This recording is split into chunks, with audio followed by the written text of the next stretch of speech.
আসসালামু আলাইকুম। শুরু করছি আমি পদ্মজা উপন্যাসের অষ্টম পর্ব দিয়ে। আলো ফোটার পূর্বে নিদ্রা ত্যাগ করে চার মা মেয়ে একসাথে নামাজ পড়ল। এরপর বারান্দায় শীতল পাটি বিছিয়ে তিন বোন পড়তে বসল। রাতভর ঝমঝম করে বৃষ্টি হয়েছে। বর্ষা স্নানে স্নিগ্ধ প্রকৃতি, মায়াবী সকাল। এমন সকালে কেউ ঘুমাতে চায়, আর কেউ বা বই পড়তে পছন্দ করে, অথবা পছন্দের অন্য যে কোনো কাজ করে। পূর্ণার ঘুমাতে ইচ্ছে করছে প্রচুর। পড়া একদমই সহ্য হচ্ছে না। পড়া থেকে উঠেই সে মনোবাসনা পূর্ণ করতে বিছানায় গা এলিয়ে দিল। সাথে সাথে ঘুমে হারালো। পদ্মজা অনেক ডাকলো, উঠল না। এদিকে স্কুল যাওয়ার সময় হয়েছে। হেমলতা বাইরে থেকে উকি দিয়ে প্রশ্ন করলেন, পূর্ণা ঘুমে? জি আম্মা। সে জানে না স্কুল আছে, তবুও কোন আক্কেলে ঘুমালো? মায়ের কঠিন স্বরে পদ্মজা ভয় পেল। পূর্ণা নির্ঘাত মার খাবে আজ। সে হেমলতাকে আশ্বস্ত করে বলল, তুমি যাও আম্মা, পূর্ণা কিছুক্ষণের মধ্যে তৈরি হয়ে যাবে। হেমলতা জানেন পূর্ণা এত সহজে ঘুম থেকে উঠবে না। অহরহ এমন হয়ে আসছে। যতই আদর করে ডাকা হোক, বৃষ্টি মাখা সকালে তার ঘুম ছোটানো যায় না। বাঁশের কঞ্চি পূর্ণা খুব ভয় পায়। কঞ্চির বাড়ি না খাওয়া অবধি ঘুম পূর্ণাকে কিছুতেই ছাড়বে না। এ যেন ভূত ছাড়ানোর মতো। হেমলতা বাঁশের কঞ্চি আনতে যান। এদিকে পদ্মজা ডেকেই যাচ্ছে, পূর্ণা ওঠ, মারটা খাওয়ার আগে ওঠ। এই পূর্ণা, পূর্ণা রে, পূর্ণা ওঠ।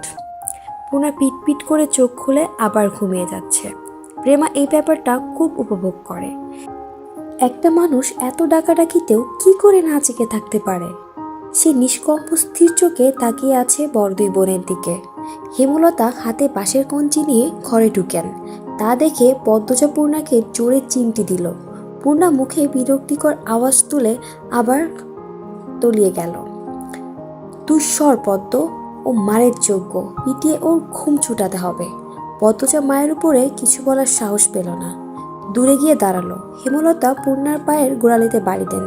প্যাচ করে আওয়াজ হয়। পদ্মজা ভয়ে চোখ বুজে ফেলল। পা ছিঁড়ে গেছে বোধ হয়। ঘুমন্ত পূর্ণার মস্তিষ্ক জানান দেয় আম্মা এসেছেন এবং তিনি আঘাত করছেন। সে চোখ খোলার আগে দ্রুত উঠে বসল। চোখ খুলতে খুলতে যদি দেরি হয়ে যায়। এরপর চোখ খুলল। বোকাশোকা মুখ করে মায়ের দিকে তাকালো পরিস্থিতি বুঝতে। পদ্মজা ঠোঁট টিপে হাসছে। প্রেমা জোরে হেসে উঠল। হেমলতা তীক্ষ্ণ চোখে তাকাতেই হাসি থামিয়ে দিল। পূর্ণা ভীতু কণ্ঠে বলল, আর হবে না আম্মা। সে তো প্রতিদিনই বলিস। এমন সময় ঘন মেঘে আকাশ ছেয়ে গেল। পূর্ণা প্রেমা মনে মনে খুশি হলো। আজ আর স্কুলে যেতে হবে না। বাড়ি থেকে 2 ক্রোশ দূরে স্কুল। আম্মা নিশ্চয়ই যেতে না করবেন। পূর্ণা খুশি লুকিয়ে প্রশ্ন করল, আম্মা মেঘ আসবে মনে হয়, যাব স্কুলে? মেঘ কি করলো তোকে? যাবি স্কুলে। হেমলতা চলে যেতেই পূর্ণা ভুরু কুঞ্চন করলো। থম মেরে বসে রইল। পদ্মজা তাড়া দিল, বসে আছিস কেন? জলদি কর, নয়তো আবার পিটানি খাবি। পূর্ণা বিরক্তি নিয়ে তৈরি হলো।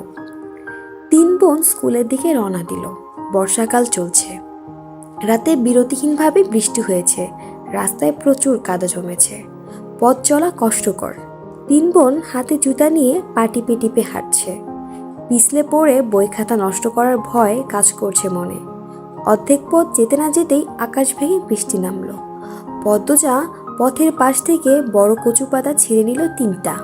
3 বোন কচু পাতায় মাথা আড়াল করলো, কিন্তু দেহ ও বই খাতা আড়াল করা গেল না। ভিজে একাকার হয়ে যাচ্ছে। পূর্ণা বিরক্তি প্রকাশ করলো, ধ্যাত, ভিজে স্কুল গিয়ে লাভ কি আপা? দেখো পায়জামা হাঁটু অবধি কাদায়, আর বৃষ্টির পানিতে কি হয়েছে। পদ্মজা চিন্তিত ভঙ্গিতে বলল, বুঝতে পারছি না কি করব, স্কুলে যাব নাকি বাড়ি ফিরব। আপা বাড়ি যাই, বলল প্রেমা। পদ্মজা ভাবল। এরপর 2 বোনকে বলল, ভিজে তো কতবারই গেলাম, আজও যাই, সমস্যা কি? অগত্যা স্কুলে যেতে হলো। স্কুল ছুটির আগেও বৃষ্টি পুরোপুরি থামেনি। তখন গুড়ি গুড়ি বৃষ্টি পড়ছিল। বৃষ্টিতে ভিজে ভিজেই বাড়ি ফেরার পথ ধরল 2 বোন। প্রেমার 1 ঘন্টা আগেই ছুটি হয়েছে। পদ্মজা নিচু কণ্ঠে জিজ্ঞাসা করলো, আব্বা আসছিল স্কুলে? আসছিল, প্রেমারে নিয়ে গেছে। তোর সাথেও তো দেখা করলো। পদ্মজার গলাটা করুণ শোনালো। পূর্ণার মন খারাপ হয়। আব্বা কেন এত ভালো আপাকে ভালোবাসেন না? পূর্ণা পড়ে যাবি, সাবধানে হাঁট। পদ্মজা সাবধান বাণী দিতে দিতেই পূর্ণা ধপাস করে কাদামাটিতে পড়ল। পদ্মজা আঁতকে উঠল। পূর্ণার পা নিমিষে ব্যথায় টনটন করে ওঠে। পদ্মজা পূর্ণাকে তোলার চেষ্টা করে। পদ্মজাকে আঁকড়ে ধরেও উঠতে পারছে না পূর্ণা। কাঁদো কাঁদো হয়ে পদ্মজাকে বলল, আপা, পা ভেঙে গেল মনে হয়, কি ব্যথা করছে। মুচকেছে বোধ হয়, ঠিক হয়ে যাবে, ওঠার চেষ্টা কর, আমার গলা ধরে চেষ্টা কর। গ্রামের পথ, গুড়ি গুড়ি বৃষ্টি, পথে কেউ নেই। গৃহস্থরা ভাত ঘুম দিয়েছে। সামনে বিলে থই থই জল, তার পাশে ক্ষেত, ডান বামে কাদামাটির পথ, পিছনে ঝোপঝাড়। পদ্মজার সাহায্য করার মতো আশেপাশে কাউকে দেখতে পেল না। পূর্ণা পা সোজা করার শক্তি পাচ্ছে না, পায়ে প্রচণ্ড ব্যথা, ঠোঁট কামড়ে কাঁদছে সে। পদ্মজা না পারছে পূর্ণাকে তুলতে, আর না পারছে পূর্ণার কান্না সহ্য করতে। সে মনে মনে আল্লাহর কাছে সাহায্য প্রার্থনা করছে। পদ্মজার উৎসাহে পূর্ণা মনকে শক্ত করে পায়ের পাতা মাটিতে ফেলল। সাথে সাথে শরীরের ব্যথা বিজলি চমকালো। আপারে, পারছি না, আমার পা শেষ, মরে যাব আমি। এসব বলিস না, পায়ের ব্যথায় কেউ মরে না। আহত পা ফুলে 2 ইঞ্চি উঁচু হয়ে গেছে। তা দেখে আতকে পদ্মজার চোখ মুখ নীল হয়ে গেল। তার কান্না পাচ্ছে খুব। পদ্মজা পূর্ণার পায়ে আলতো করে চাপ দিতেই পূর্ণা চেঁচিয়ে উঠল, একটু সাবধানে হাঁটলে কি হতো। ইস, এখন কি কষ্টটা হচ্ছে। আপা, পা ব্যথা খেয়ে নিচ্ছে। পদ্মজা খুব কাছে পায়ের শব্দ পেল। চকিতে চোখ তুলে ক্ষেতের দিকে তাকালো। মুহূর্তে ঠোঁটে হাসি ফুটে উঠল। সে পূর্ণাকে বলল, পূর্ণা রে, আম্মা আসছে।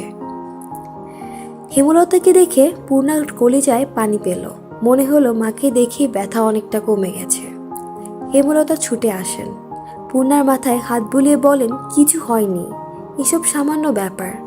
এরপর পদ্মজাকে বললেন, তুই বইগুলো নে। হেমলতা এদিকে সেলাই করার কাপড় দিতে এসেছিল। যার কাপড় ছিল সে অসুস্থ, তাই যেতে পারছিল না। বাড়িতেও কোনো কাজে মন টিকছিল না, তাই ছাতা নিয়ে বেরিয়ে পড়ল। ঘরে চুপচাপ বসে থাকার চেয়ে একটা মানুষকে সাহায্য করা ভালো। ফেরার পথে তিনি দূর থেকে দেখতে পেলেন 2টো মেয়েকে। একটা মেয়ে পথে বসে আছে আর একটা মেয়ে পাশে। বিপর্যস্ত অবস্থা তাদের। মেয়ে দুটিকে চিনতে পেরে বুক কেঁপে উঠল। পথ দিয়ে আসলে দেরি হবে, তাই তিনি ক্ষেতের পথ ধরেন। পূর্ণা ব্যথায় যেন নিঃশ্বাস নেওয়ার শক্তি পাচ্ছে না। একটা ভ্যান পাওয়া গেলে খুব উপকার হতো। 2 মিনিটের মাথায় ভ্যানের দেখা মিলল। অনেক দূরে ভ্যানের অবস্থান। ভ্যানের চিত্রা, লিখন সহ আরও 2 জন। তারা মাতব্বর বাড়িতে গিয়েছিল। যখন কাছাকাছি ভ্যানের অবস্থান, তখন চিত্রা পদ্মজা আর তার মা বোনকে দেখল। উদ্বিগ্নতা নিয়ে ভ্যান থামাতে বলল। লিখনের নজরে ব্যাপারটা আসতেই সে তাড়াহুড়ো করে ভ্যান থেকে নামল। চিত্রা আগে আগে এগিয়ে আসে। চোখ মুখে আতঙ্ক নিয়ে বলল, পূর্ণার কি হয়েছে? পদ্মজা বলল, কাদায় পড়ে পা মুচকেছে। হেমলতা, চিত্রা, পদ্মজা এবং পূর্ণাকে তুলে দিয়ে লিখন সহ বাকি 2 জন সহকর্মী ভ্যান ছেড়ে দিল। তারা হেঁটে ফিরবে। পা ব্যথা অনেকটা কম লাগছে। 2টি বালিশের উপর পা রাখা। ব্রেস নেই বিধায় ব্রেসের মতো কাপড় বেঁধে দিয়েছেন হেমলতা। যা ব্যথা পেয়েছে, কয়দিন বোধ হয় স্বাভাবিকভাবে হাঁটতে পারবে না। হেমলতা মুখে তুলে খাইয়ে দিলেন। এরপর বললেন, এবার খুশি? স্কুলে যেতে হবে না, কাজ করতে হবে না, সকালে উঠে পড়তে বসতে হবে না। পূর্ণা রাজ্যের দুঃখ নিয়ে বলল, সবই ঠিক আছে, কিন্তু এখন আমি টিভি দেখতে যাব কি করে? কোনো সাড়া না পেয়ে পূর্ণা বুঝতে পারল সে মুখ ফুসকে ভুল জায়গায় ভুল কথা বলে ফেলেছে। সে বিব্রত হয়ে উঠল, ঢোক গিলল। এরপর কাঁচুমাচু হয়ে মিইয়ে যাওয়া গলায় বলল, মোটেও খুশি হয়নি। বিকেলে মগা এসে জানালো মুন্নার বাপ খুন হয়েছে। কথাটি শোনার সাথে সাথে উপস্থিত সকলের মাথায় যেন বজ্রপাত পড়ল। পঙ্গু, ভিক্ষুক, অসহায় মানুষটাকে কে মারল? এমন মানুষের শত্রু থাকে? এমনই শত্রু যে একদম মেরে ফেলল? হেমলতা শ্বাসরুদ্ধকর কণ্ঠে প্রশ্ন ছুড়লেন, কখন? মগা বলল, দুপুরের কথা। দুপুর 2টো কি 3টায় গ্রামবাসী জানতে পারে এই ঘটনা। আস্তে আস্তে সব গ্রামে খবর যাচ্ছে, লাশ নোয়াপাড়ার ধান খেতে পাওয়া গেছে। মুন্নার আত্মীয় বলতে কেউ নেই। দুঃসম্পর্কের যারা আছে তারা মুন্নার দায়িত্ব নিতে চাইল না। মাতব্বর মুন্নার ভার নিতে চেয়েছিলেন, কিন্তু মুন্না পদ্মজাদের বাড়ি থাকতে চায়। হেমলতা সানন্দে নিয়ে আসলেন মুন্নাকে। এখন থেকে মুন্না এই বাড়ির ছেলে। পদ্মজা পূর্ণা খুব বেশি খুশি হলো না প্রেমা। মুন্না প্রেমা সমবয়সী। প্রেমা ভাবছে তার আদরের ভাগ বসাতে মুন্না এসেছে। হেমলতা ব্যাপারটা বুঝতে পেরেছেন। পদ্মজাকে বললেন প্রেমার পছন্দ হচ্ছে না মুন্নাকে। দুজনের মধ্যে সখ্যতা করে দিস, যাতে একজন আরেকজনকে আপন চোখে দেখে। পদ্মজা আশ্বস্ত করে বললেন কয়দিনই মিশে যাবে দুজন। পূর্ণা ব্যথায় ঘুমোতে পারছে না। প্রেমা মুন্না ঘুমে। মুন্না খুব কেঁদেছে। এখন ক্লান্ত হয়ে বেঘরে ঘুমাচ্ছে। রাত তো কম হলো না। পূর্ণা মা বোনের বৈঠক দেখে বলল, আম্মা, মুন্নার নতুন নাম রাখা উচিত। কেন? এখন থেকে মুন্না আমাদের ভাই, আমাদের নাম প দিয়ে, তাইলে ওর নাম ও প দিয়ে দিতে হবে, তাই না আপা? হেমলতা হেসে বললেন, তুই নাম রাখ তাহলে। রাখছি তো, প্রান্ত মোড়ল। মুন্নাকে জানা সকালে, রাজি হলে এরপর সবাই না হয় ডাকবো। রাজি হবে না মানে? পিটিয়ে রাজি করাবো। হেমলতা মৃদু হাসলেন। পূর্ণা অসুস্থ হলে খুব কথা বলে, মুখ বন্ধ রাখতেই পারে না। অনেক বছর আগের ঘটনা বা কয়েক বছর পর কি হবে তা নিয়ে অনবরত কথা বলতে থাকে। গহীন অন্ধকার। আজ বোধ হয় অমাবস্যা। হেমলতা কালো চাদরের আবরণে ঘাপটি মেরে বারান্দায় বসে আছেন। হাতের কাছে ছুরি লাঠি। গত 3 দিন ধরে তিনি ঘরের পাশে পায়ের আওয়াজ শুনছেন। তখন ঘরে মোর্শেদ ছিল, একজন পুরুষ ছিল, বুকে সাহস ছিল। আজ মোর্শেদ নেই। মুন্নাকে বাড়িতে আনাতে তিনি ঝগড়া করে বাড়ি ছেড়েছেন। কবে ফিরবেন ঠিক নেই। আজ কিছুতেই ঘুমানো যাবে না। হাতে নাতে সন্দেহকারীকে ধরে এই বিপদ থেকে মুক্ত হতে হবে। কিন্তু অনেকক্ষণ হলেও কেউ আসছে না। চোখ বুজে আসছে হেমলতার। সারাদিন অনেক খাটুনি গেল। কাদা মাটিতে ছপ ছপ শব্দ তুলে কেউ আসছে। হেমলতা সতর্ক হয়ে ওঠেন। শক্ত হাতে লাঠি ও ছুরি ধরেন। পায়ের শব্দটা কাছে আসতেই তিনি বেরিয়ে আসেন। অন্ধকারে পরিষ্কার নয় মুখ। আন্দাজে ছুঁড়ে মারেন হাতের লাঠি। লাঠিটা বেশ ভালোভাবেই পড়ল সামনের জনের উপর। পেছনের জন দৌড়ে পালালো। লোকটি আর্তনাদ করে বসে পড়ল মাটিতে।